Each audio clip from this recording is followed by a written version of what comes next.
Have you ever noticed something strange?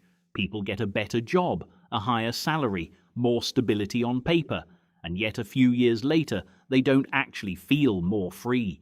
They feel more stuck, not poorer, not desperate, just quietly locked into a lifestyle they can't easily step out of anymore. That's the part most people don't talk about, because on paper everything looks better.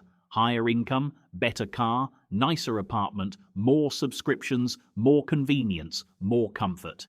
But underneath that surface, something else is happening, and it doesn't become obvious until it's already built into your life. Let's start with a simple scenario. Imagine someone in their late 20s living in the United States or Europe. They land a job that pays $75,000 a year.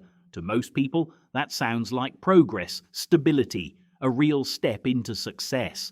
But after taxes, they're left with around $55,000 take home, which is about $4,500 per month. Now life begins to take shape. Rent is $1,600, car payment and insurance $600, student loan repayment $400, utilities and internet $250. Before even thinking about food, travel, or social life, around $3,100 is already committed. That leaves roughly $1,400. And this is where the illusion starts, because that $1,400 feels like freedom, but in reality, it is already spoken for in smaller, invisible ways. Food, weekends, eating out, small purchases, social pressure, occasional shopping, emergencies that don't feel like emergencies.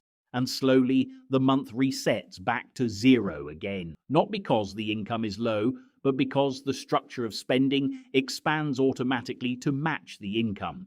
Now here's the uncomfortable part. If the same person had earned $50,000 instead of $75,000, their life wouldn't simply scale down. It doesn't work that way psychologically. They would still try to maintain a similar lifestyle, which means the higher salary didn't actually create financial freedom. This is where most people misunderstand money. They think financial pressure comes from not earning enough. But in reality, a lot of financial pressure comes from adjusting too quickly to higher earnings. Because every increase in income quietly resets what feels normal. And normal is the most expensive trap in modern life. And this doesn't happen because people are careless or uneducated. It happens because of psychology. Human beings don't experience income in isolation. They experience it relative to their environment.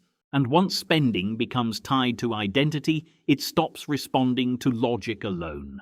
That's why financial stress often increases with income, not because money is missing, but because identity pressure grows faster than financial discipline. People feel they should look like they're succeeding at the same speed they're earning. So income becomes a performance tool rather than a stability tool.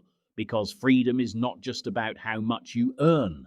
It's about how much of your income is not already assigned before it arrives. So when someone says, "I finally got a higher salary," the real question is how quickly their life adjusts to match it.